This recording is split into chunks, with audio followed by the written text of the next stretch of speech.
Hello दोस्तों, आप सभी को हमारे YouTube चैनल अभिनव क्लासेस में मोस्ट वेलकम है दोस्तों। तो दोस्तों इस वीडियो में देखेंगे बिहार दौरा का प्रैक्टिस सेट नंबर जो होगा ये आपका 182 नंबर का प्रैक्टिस सेट है दोस्तों। इससे पहले दोस्तों आप लोगों को 181 प्रैक्टिस सेट इस टॉपिक के ऊपर मिल चुका है। अगर नहीं देखा है तो डिस्क्रिप्शन में उसका लिंक है, वहां पे जाके देख सकते हैं। तो दोस्तों यहाँ डिस्कस करेंगे पहला क्वेश्चन दोस्तों ये स्क्रीन पे आ चुका है। इस क्वेश्चन में पूछा गया है आपसे कि एक नंबर का क्वेश्चन है कि निम्न में से किसे विधि के समक्ष समानता की छूट प्रदान की गई है। इसको क्या गया है समानता की छूट की प्रदान। तो यहाँ 4 ऑप्शन है, यहाँ पे आपको राइट आंसर करना। तो देखिए 2 को क्या गया है, इसमें से एक राष्ट्रपति को और दूसरा इसमें राज्यपाल को। तो इस क्वेश्चन का जो राइट आंसर हो जाएगा यहाँ पे ए और बी दोनों हो जाएगा, सी ऑप्शन यहाँ पर सही हो जाएगा। बढ़ते हैं नेक्स्ट क्वेश्चन पर। नेक्स्ट क्वेश्चन दोस्तों ये रहा स्क्रीन पर, यहाँ पे स्क्रीन पर आ चुका है और इसमें पूछा गया दोस्तों वाक एवं अभिव्यक्ति की स्वतंत्रता के अंतर्गत निम्न में से कौन शामिल है। तो इसमें जो शामिल है दोस्तों वो आपको चुनना है। तो देखिए इसमें अगर हम पहला की बात करेंगे तो ये आपका शामिल है। दूसरा ये ऑप्शन जो है प्रदर्शन एवं विरोध का अधिकार ये भी शामिल है। और तीसरा ऑप्शन जो है चुप रहने की स्वतंत्रता ये भी शामिल है। तो इस क्वेश्चन का जो यहाँ कूट में आंसर देना है आपको, तो इस क्वेश्चन का जो राइट आंसर हो जाएगा यहाँ पे डी ऑप्शन हो जाएगा। पढ़ते हैं नेक्स्ट क्वेश्चन पर। नेक्स्ट क्वेश्चन दोस्तों यहाँ पे पूछा गया आपसे 3 नंबर का क्वेश्चन है कि संविधान के किस अनुच्छेद में यह वर्णित है कि राज्य को कार्यपालिका से पृथक करेगा। राज्य न्यायपालिका को कार्यपालिका से पृथक करेगा, तो किस अनुच्छेद में यह वर्णन किया गया है। तो ये अनुच्छेद आपका जो यहाँ पे सी ऑप्शन है, अनुच्छेद सी में वर्णन किया गया। अब बढ़ते हैं आपका 4 नंबर क्वेश्चन पर। 4 नंबर का क्वेश्चन दोस्तों पूछा गया है आपसे भारत के राष्ट्रपति के प्रसाद पर्यंत पद पर धारण करते हैं। तो इनमें से कौन जो है भारत के राष्ट्रपति के प्रसाद पर्यंत, यानी कहने का मतलब कि जब तक राष्ट्रपति चाहे उसे पद पर आसीन कर रख सकते हैं। तो ये किसका नियुक्ति पर, तो ये दोस्तों ये राज्यपाल की नियुक्ति पर। किसका नियुक्ति पर, राज्यपाल की नियुक्ति पर। तो यहाँ से आपको सी ऑप्शन सिलेक्ट करना है। पढ़ते हैं आपका 5 नंबर क्वेश्चन। 5 नंबर का क्वेश्चन दोस्तों पूछा गया है आपसे, यहाँ पर अगर आएंगे तो देखिए यहाँ पूछा गया है भारत की संसद निम्न में से किससे मिलकर बनती है। जो भारत की संसद है किससे मिलकर बनती है। अगर ऑप्शन को ध्यान से देखेंगे तो भारतीय संसद में एक तो आपका लोकसभा होता है, दूसरा आपका राज्यसभा होता है, तीसरा आपका राष्ट्रपति होता है। नीचे दी गई ऑप्शन में आपको कूट में सिलेक्ट करना है। तो 1, 2, 3 वाला ऑप्शन यहाँ पे सही होगा। तो इस क्वेश्चन का जो राइट आंसर है सी ऑप्शन सही है कि भारत के संसद में आपका लोकसभा, राज्यसभा और राष्ट्रपति होता है। बढ़ते हैं आपका 6 नंबर क्वेश्चन। नेक्स्ट क्वेश्चन दोस्तों यहाँ पे 6 नंबर का है। इसमें पूछा गया है कि भारतीय संविधान के सभा के मूल अधिकारों अल्पसंख्यक एवं जनजातियों तथा बहिष्कृत प्रभावित क्षेत्र के लिए परामर्शदाता समिति के अध्यक्ष कौन होते हैं। तो ये जो बहिष्कृत जनजाति, अल्पसंख्यक जनजाति तथा बहिष्कृत प्रभावित क्षेत्रों के लिए परामर्शदाता कौन होता है। तो 4 ऑप्शन है ये के अध्यक्ष थे, यहाँ परामर्शदाता के अध्यक्ष थे। तो इनमें से कौन अध्यक्ष थे, तो यहाँ पे आपका 4 ऑप्शन है। देखिए इनमें आपको राइट आंसर देना है। तो इस क्वेश्चन का जो राइट आंसर हो जाएगा यहाँ पर ये आपका सरदार पटेल हो जाएगा। क्या हो जाएगा, सरदार पटेल हो जाएगा। यानी कि इस क्वेश्चन का जो राइट आंसर है सी ऑप्शन सही है। बढ़ते हैं आपका 7 नंबर क्वेश्चन पर। नेक्स्ट क्वेश्चन दोस्तों यहाँ पे 7 नंबर का आ गया। 7 नंबर क्वेश्चन में पूछा गया कि संविधान सभा के प्रारूप समिति में कुल कितने सदस्य थे। तो इसमें कुल कितने सदस्य थे प्रारूप समिति में, तो 4 ऑप्शन है यहाँ पे। तो इसमें जो समिति में जो अध्यक्ष थे, सदस्य थे, ये कितने थे, ये थे आपका 7। कितना सदस्य थे, 7 सदस्य थे। तो इस क्वेश्चन का जो राइट आंसर है ए ऑप्शन सही हो जाएगा। पढ़ते हैं आपका 8 नंबर क्वेश्चन पर। सबसे पूछा गया है कि निम्न में से कौन सा कथन प्रस्तावना के संदर्भ में सही है। यहाँ पे प्रस्तावना के अकॉर्डिंग आपको यहाँ पे सही करना है। तो इस क्वेश्चन का जो राइट आंसर देखेंगे तो प्रस्तावना संविधान का एक भाग है, ये क्या सही है क्या नहीं है। तो इसके बाद जो है इसमें आपका प्रस्तावना को संशोधित नहीं किया जा सकता है। तो प्रस्तावना को संशोधित नहीं किया जा सकता है, ये बात बिल्कुल दोस्तों यहाँ पे गलत है। ठीक है, तो इस क्वेश्चन का जो राइट आंसर है एक सही है। तो यहाँ पे ए ऑप्शन सही होगा, केवल आपका यहाँ पे एक सही हो जाएगा। पढ़ते हैं आपका नेक्स्ट क्वेश्चन जो कि 9 नंबर का होगा। नेक्स्ट क्वेश्चन दोस्तों यहाँ पे 9 नंबर का पूछा गया है कि देश के शासन में मूलभूत है और विधि बनाने में इन तत्वों को लागू करना राज्य का कर्तव्य होगा। यह निम्न में से किसके संबंध में कहा गया है। ये जो कहा गया है किसके संबंध में कहा गया ये बताना है। तो अगर यहाँ ऑप्शन को अगर ध्यान से आप पढ़ेंगे तो इस क्वेश्चन का जो राइट आंसर हो जाएगा, ये कहा गया है राज्य के नीति निर्देशक तत्व के, इसके राज्य के नीति निर्देशक तत्व के। पढ़ते हैं आपका 10 नंबर क्वेश्चन पर। नेक्स्ट क्वेश्चन दोस्तों यहाँ पे 10 नंबर का है और इसमें पूछा गया है आपसे, केंद्र राज्य संबंधों के अध्ययन के लिए सरकारिया आयोग का गठन किस वर्ष किया गया था? तो किस वर्ष किया गया था ये आपको बताना है। तो सरकारिया आयोग का जो गठन किया गया था दोस्तों, ये किया गया था आपका 1983 में। इंपोर्टेंट क्वेश्चन है, ये क्वेश्चन का आंसर आपको याद होना चाहिए। बढ़ते हैं 11 नंबर क्वेश्चन पर। नेक्स्ट क्वेश्चन यहाँ पे दोस्तों पूछा गया आपसे 12 नंबर का क्वेश्चन है। यहाँ पे पूछा गया है 12 नंबर में, किस संविधान संशोधन के अधिनियम द्वारा यह प्रावधान किया गया है कि राष्ट्रपति राष्ट्रीय आपातकाल की घोषणा केवल मंत्रिमंडल के लिखित सिफारिश पर कर सकता है? तो लिखित सिफारिश पर कर सकता है, तो ये कौन सा संशोधन अधिनियम द्वारा यह प्रावधान किया गया है? तो दोस्तों ये किया गया है 44वें संविधान संशोधन के द्वारा, यानी इस क्वेश्चन का जो राइट आंसर है यहाँ पे बी ऑप्शन आपका सही हो जाएगा। बढ़ते हैं आपका 13 नंबर क्वेश्चन। नेक्स्ट क्वेश्चन यहाँ पे 13 नंबर का पूछा गया है दोस्तों, और ये 13 नंबर का क्वेश्चन में कहता है कि भारतीय संविधान में से विधि द्वारा स्थापित प्रक्रिया की संकल्पना किस देश के संविधान से संग्रहित है? ये किस देश के संविधान से संग्रहित है? कौन सा बात? विधि द्वारा स्थापित प्रक्रिया। तो ये लिया गया है दोस्तों आपका जापान के संविधान के द्वारा। किसके द्वारा? जापान के संविधान के द्वारा, यानी कि यहाँ से सी ऑप्शन इस क्वेश्चन का राइट आंसर हो जाएगा। बढ़ते हैं आपका 14 नंबर। नेक्स्ट यहाँ पे 14 नंबर का क्वेश्चन है, पूछा गया कि भारतीय संविधान के किस अनुच्छेद के अंतर्गत नियंत्रक एवं महालेखा परीक्षक की नियुक्ति की होती है? तो किसके अंतर्गत होती है दोस्तों? अंतर्गत नियंत्रक एवं महालेखा परीक्षक की नियुक्ति। तो ये होता है आपका 100 आपका जो है 148, यानी कि 148 जो है इसका राइट आंसर हो जाएगा। तो बढ़ते हैं 15 नंबर क्वेश्चन। 15 नंबर क्वेश्चन में दोस्तों पूछा गया है आपसे कि निम्न में से कौन सा तृतीय क्षेत्र के अंतर्गत नहीं आता है? तो देखिए पहले तो हमको जो आता है वो सिलेक्ट कर लेते हैं। बैंकिंग आता है, बीमा आता है, शिक्षा भी आता है। तो दोस्तों यहाँ जो राइट आंसर होगा डी ऑप्शन होगा, क्योंकि उपयुक्त में से कोई नहीं। जैसे आपका कृषि होता है दोस्तों, ये कृषि हो गया, पशुपालन हो गया, ये सब आपका प्राथमिक क्षेत्र में आता है। तो इसको याद रखिएगा क्योंकि ये भी एग्जाम में पूछा जाता है। पढ़ते हैं आपका 16 नंबर क्वेश्चन पर। 16 नंबर क्वेश्चन में दोस्तों पूछा गया है आपसे, और ये निम्न में से किस पंचवर्षीय योजना में गरीबी उन्मूलन तथा आत्मनिर्भरता पर बल दिया गया था? तो कौन सी पंचवर्षीय योजना में? तो दोस्तों ये दिया गया था आपका पांचवी पंचवर्षीय योजना में। तो पंचवर्षीय योजना आपको यहाँ से याद रखना है। बढ़ते हैं आपका 17 नंबर क्वेश्चन। नेक्स्ट क्वेश्चन दोस्तों यहाँ पे पूछा गया है 17 नंबर में आपसे, मुद्रास्फीति तथा बेरोजगारी के मध्य संबंधों को दर्शाता है।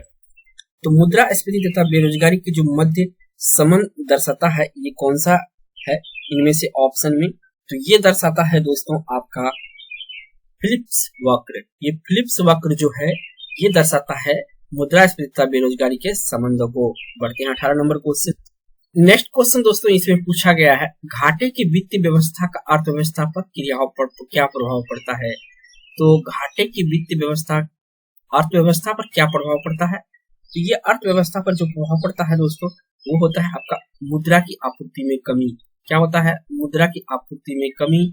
ये इस क्वेश्चन का राइट आंसर हो जाएगा। बढ़ते हैं आपका 19 नंबर क्वेश्चन पर। नेक्स्ट दोस्तों 19 नंबर का क्वेश्चन है और इसमें पूछा गया है कि भारत में मुद्रास्फीति के प्राकलन का सबसे प्रचलित माप क्या है? जो मेजरमेंट करने का सबसे प्रचलित माप क्या है भारत में? तो ये है दोस्तों आपका उपभोक्ता मूल्य सूचकांक। उपभोक्ता मूल्य सूचकांक जो है यहाँ पे सी ऑप्शन इस क्वेश्चन का राइट आंसर हो जाएगा। मुद्रास्फीति के सबसे जो है ये आपका प्राकलन का सबसे प्रचलित माप है मुद्रास्फीति का। बढ़ते हैं आपका 20 नंबर को। नेक्स्ट क्वेश्चन यहाँ पे 20 नंबर में पूछा गया है आपसे, निर्धनता की दुखक की अवधारणा निम्न में से किसके द्वारा दी गई है? निर्धनता का दुखक की अवधारणा निम्न में से किसके द्वारा दिया गया है दोस्तों? तो ये दिया गया है आपका किसके द्वारा? ये दिया गया है रेनर नक्स के द्वारा। किसके द्वारा? रेनर नक्स के द्वारा। तो इस क्वेश्चन का यहाँ पे बी ऑप्शन सही हो। 21 नंबर क्वेश्चन दोस्तों इसमें पूछा गया है आपसे, प्रथम पंचवर्षीय योजना के किस मॉडल पर आधारित थी? तो देखिए ये अक्सर क्वेश्चन पूछा जाता है एग्जाम में कि प्रथम पंचवर्षीय योजना किस मॉडल पर आधारित था दोस्तों। तो ये था आपका किस पे, हेरोड डोमर मॉडल पर, यानी कि हेरोड डोमर मॉडल पर प्रथम पंचवर्षीय योजना आधारित था। यानी इस क्वेश्चन का जो राइट आंसर हो जाएगा यहाँ से आपका बी ऑप्शन सही हो जाएगा। बढ़ते हैं आपका 22 नंबर को। नेक्स्ट क्वेश्चन यहाँ पे दोस्तों 22 नंबर में पूछा गया है आपसे कि निम्न में से कौन सा व्यापक मुद्रा कहलाती है। इसमें से जो व्यापक मुद्रा है ये कौन सा कहलाती है। तो व्यापक मुद्रा का उदाहरण यहाँ पर जो है दोस्तों ये M3 है। M3 जो है व्यापक मुद्रा का उदाहरण है। तो ये ऑप्शन यहाँ से सही हो जाएगा। बढ़ते हैं आपका नेक्स्ट 23 नंबर क्वेश्चन पर। 23 नंबर क्वेश्चन दोस्तों पूछा गया है कि निम्न में से कौन मौद्रिक नीति का गुणात्मक उपकरण नहीं है। इसमें मौद्रिक नीति का गुणात्मक उपकरण इनमें से कौन सा नहीं है, ये आपको ढूंढना है। तो दोस्तों अगर इस क्वेश्चन का राइट आंसर की बात करेंगे तो इसका जो राइट आंसर हो जाएगा साख राशनिंग जो है ये गुणात्मक उपकरण नहीं है। बाकी ये आपका तीनों जो है ये गुणात्मक उपकरण है। तो यहाँ से जो आंसर निकल के आया ये ऑप्शन सही है। बढ़ते हैं आपका नेक्स्ट क्वेश्चन जो कि 24 नंबर का क्वेश्चन होगा। नेक्स्ट क्वेश्चन दोस्तों यहाँ पे पूछा गया है कि आरबीआई का लेखा वर्ष है। जो आरबीआई का लेखा वर्ष है ये कब होता है। तो आरबीआई का जो लेखा वर्ष होता है दोस्तों कब से कब तक होता है, ये आपको यहाँ पे टाइम पीरियड पूछा गया है। तो ये होता है दोस्तों आपका 1 जुलाई से 30 जून।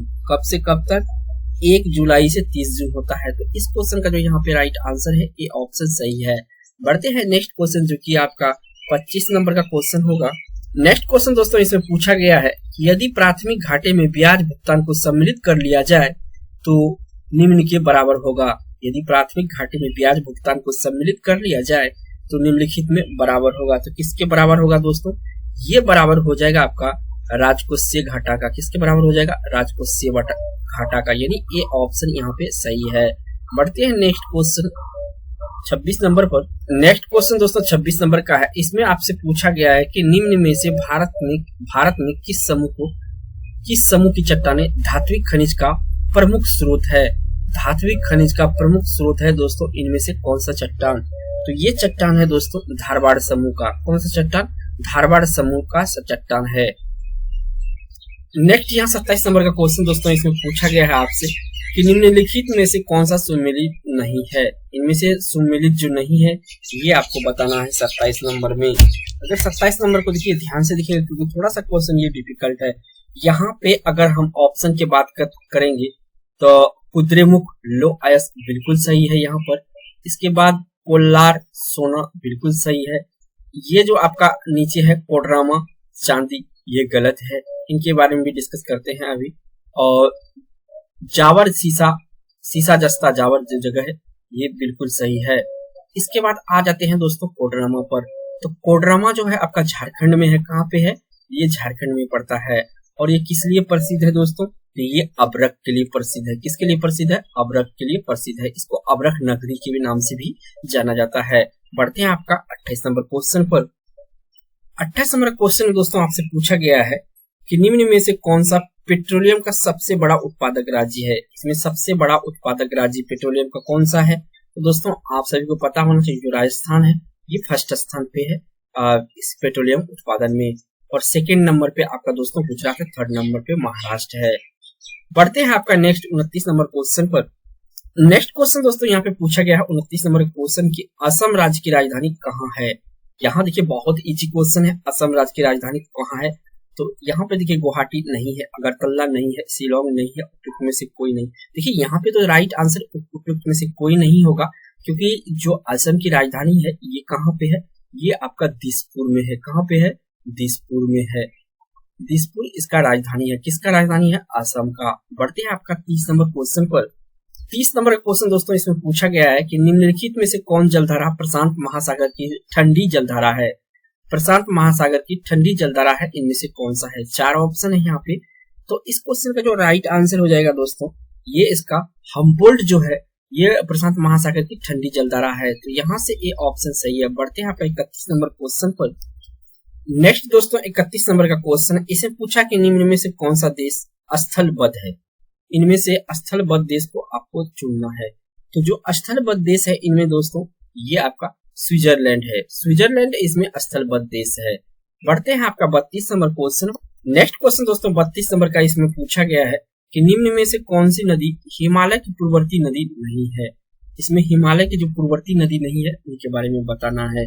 तो यहाँ जब ऑप्शन को ध्यान से पढ़ेंगे दोस्तों, ये आपका सिंधु, सतलज, ब्रह्मपुत्र, ये आपका ये तीनों जो है ये हिमालय की पूर्ववर्ती नदी में नहीं आता है।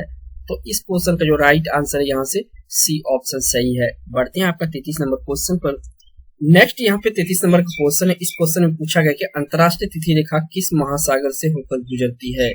अंतरराष्ट्रीय तिथि रेखा किस महासागर से होकर गुजरती है। दोस्तों ये जो है कि प्रशांत महासागर से होकर गुजरती है। किससे?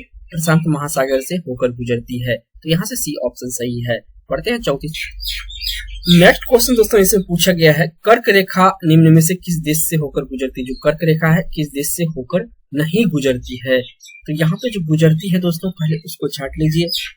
ये गुजरती है दोस्तों कहाँ कहाँ से। तो ये बहामास से गुजरती है, लीबिया से गुजरती है, यूएई से गुजरती है। ये जो दोस्तों यहाँ पे सी ऑप्शन ब्राजील दिया है, यहाँ से आपका कर्क रेखा नहीं गुजरती है। तो इस क्वेश्चन का जो राइट आंसर है यहाँ पे सी ऑप्शन सही हो जाएगा। बढ़ते हैं आपका 35 नंबर। नेक्स्ट क्वेश्चन दोस्तों इससे पूछा गया आपसे 35 नंबर में, इनमें से कौन सा नदी अरब सागर में नहीं गिरती है। 4 ऑप्शन दिया हुआ, अरब सागर में नहीं गिरने वाली नदी के बारे में बताना है। तो इनमें दोस्तों जो अरब सागर में नहीं गिरती है वो आपका कौन सी नदी है। गंगा वैली अरब सागर में गिरती है, पेरियार ये भी अरब सागर में गिरती है, और साबरमती ये भी अरब सागर में गिरती है। दोस्तों ये जो इसमें आपका गोदावरी है ये आपका अरब सागर में नहीं गिरती है। ये कहाँ पे गिरती है? ये बंगाल की खाड़ी में गिरती है। कहाँ पे? बंगाल की खाड़ी में ये गिरती है ये नदी, ठीक है ना। तो ये ध्यान रखिएगा इस नदी के बारे में। बढ़ते हैं 36 नंबर क्वेश्चन। नेक्स्ट क्वेश्चन दोस्तों यहाँ पे आ चुका है स्क्रीन पर, और इस क्वेश्चन में पूछा गया है दोस्तों आपसे, एक मिनट से,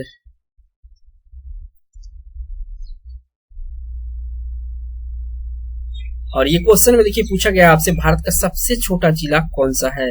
इसमें आपको भारत का सबसे छोटा जिला के बारे में बताना है। तो देखिए यहाँ 4 ऑप्शन है, इनमें आपको भारत का सबसे छोटा जिला, तो देखिए वर्तमान में जो भारत का सबसे छोटा जिला है ये है माही। माही है दोस्तों। और आपको माही के बारे में बताना है दोस्तों कि माही जिला जो है भारत के किस राज्य में पड़ता है। अगर हमारे पिछले वीडियो आपने देखे होंगे ये बिहार दरोगा का सीरीज में, तो आपको पता होगा। इस क्वेश्चन का आंसर फटाक कमेंट कर दीजिएगा आप। पढ़ते हैं नेक्स्ट क्वेश्चन पर। नेक्स्ट क्वेश्चन दोस्तों इसमें पूछा गया आपसे कि निम्न में से कौन सा राज्य 3 देशों के साथ सीमा रेखा बनाता है। इसमें 3 देशों के साथ सीमा रेखा बनाने वाला राज्य का नाम आपको बताना है। तो देखिए इसमें कौन सा राज्य है जो 3 देश के साथ सीमा बनाता है। तो यहाँ पे अगर ऑप्शन को ध्यान से देखेंगे दोस्तों, तो 3 देश के साथ इनमें से सीमा बनाने वाला मिजोरम है। मिजोरम आपका जो है बांग्लादेश, इसके बाद आपका क्या कहते हैं म्यांमार, और ये बनाता है सीमा। सॉरी यहाँ पे क्वेश्चन कुछ अपोजिट यहाँ पे पूछा गया है, क्योंकि यहाँ पे पूछा गया सीमा रेखा नहीं बनाता है, क्योंकि ये सीमा रेखा 3 तो ये भी बनाता है 3, एक बाद सिक्किम भी बनाता है 3, पश्चिम बंगाल भी 3 बनाता है, ठीक है। यहाँ पे जो आपका राइट आंसर होगा कि सीमा रेखा नहीं बनाता है, तो ये है दोस्तों मिजोरम। यहाँ पे मैंने थोड़ा सा गलती हो गया, जब मैंने ऑप्शन देखने लगा तो ये तीनों तो जो है 3 सीमा बनाने वाला एक मिजोरम नहीं है। तो यहाँ सी ऑप्शन सही होगा। बढ़ते हैं आपका 38 नंबर क्वेश्चन। नेक्स्ट क्वेश्चन दोस्तों इससे पूछा गया है कि लाइकेन का सबसे अच्छा सूचक है। जो लाइकेन होता है ये सबसे अच्छा किसका सूचक होता है दोस्तों? तो ये जो होता है दोस्तों सबसे अच्छा सूचक होता है लाइकेन आपका वायु प्रदूषण का। किसका प्रदूषण का? वायु प्रदूषण का सबसे अच्छा सूचक होता है लाइकेन। तो इस क्वेश्चन का जो यहाँ पे राइट आंसर है ये ऑप्शन सही है। बढ़ते हैं आपका 40 नंबर क्वेश्चन पर।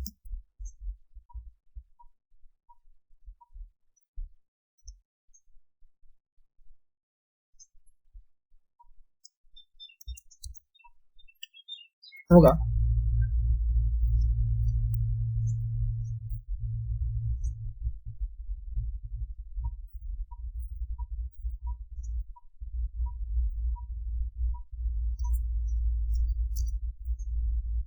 नेक्स्ट क्वेश्चन दोस्तों इसमें आपसे पूछा गया है कि 42 नंबर में कि भारत में नागरिक सेवा का जनक किसे माना जाता है। भारत में नागरिक सेवा का जनक किसे माना जाता है। यहाँ पे दिया है 4 ऑप्शन, आपको राइट आंसर चूज करना है। तो इस क्वेश्चन का अगर राइट आंसर ध्यान से देखेंगे तो इस क्वेश्चन का राइट आंसर है लॉर्ड कॉर्नवालिस। नागरिक सेवा जिसे आप यूपीएससी वगैरह कहते हैं, तो इसका जनक लॉर्ड कॉर्नवालिस है। रेल और डाक का जो जनक है ये लॉर्ड डलहौजी है, इनके बारे में भी याद रखिएगा। बढ़ते हैं आपका 43 नंबर क्वेश्चन का।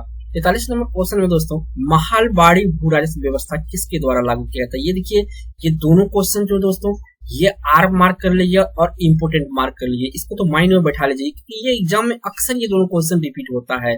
तो यहाँ पे पूछा गया महालबाड़ी भू राजस्व व्यवस्था किसके द्वारा लागू किया गया है। तो ये दोस्तों जो कौन सा भू राजस्व, महालबाड़ी भू राजस्व व्यवस्था लागू किया गया था, ये किसके द्वारा किया गया था।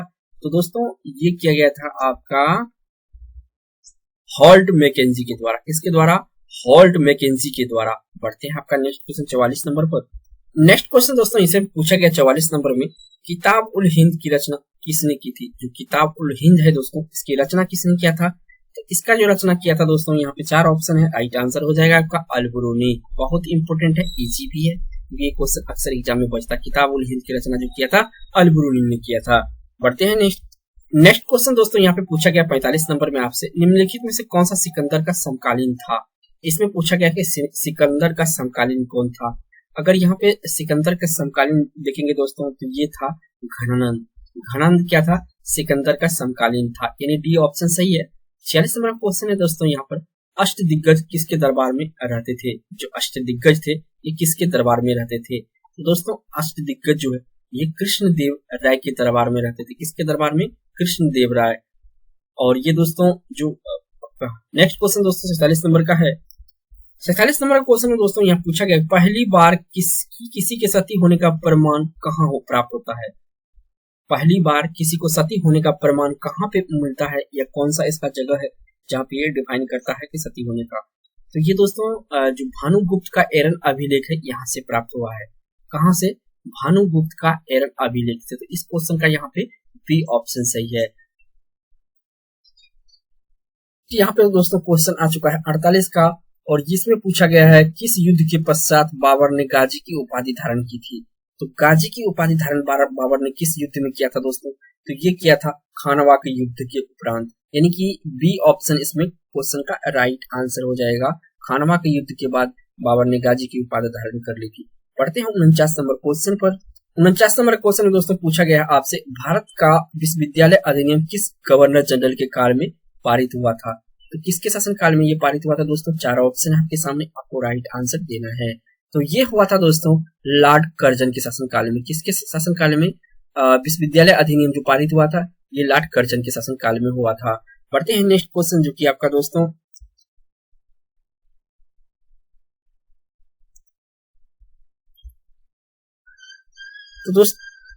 लास्ट क्वेश्चन है अब इस वीडियो का। 50 नंबर का क्वेश्चन है, पूछा गया है कि किस बुद्ध संगीति के दौरान अभिधम पिटक की रचना की गई। तो अभिधम पिटक की रचना किस बौद्ध संगीति के दौरान किया गया था दोस्तों। तो ये किया गया था दोस्तों तृतीय बौद्ध संगीति के दौरान। किसके, तृतीय बौद्ध संगीति के दौरान। अगर दोस्तों वीडियो अच्छा लगा होगा तो एक लाइक जरूर कीजिएगा दोस्तों, और चैनल पे दोस्तों पहली बार आए हैं तो चैनल को प्लीज सब्सक्राइब कर लीजिएगा। थैंक्स फॉर वॉचिंग दोस्तों।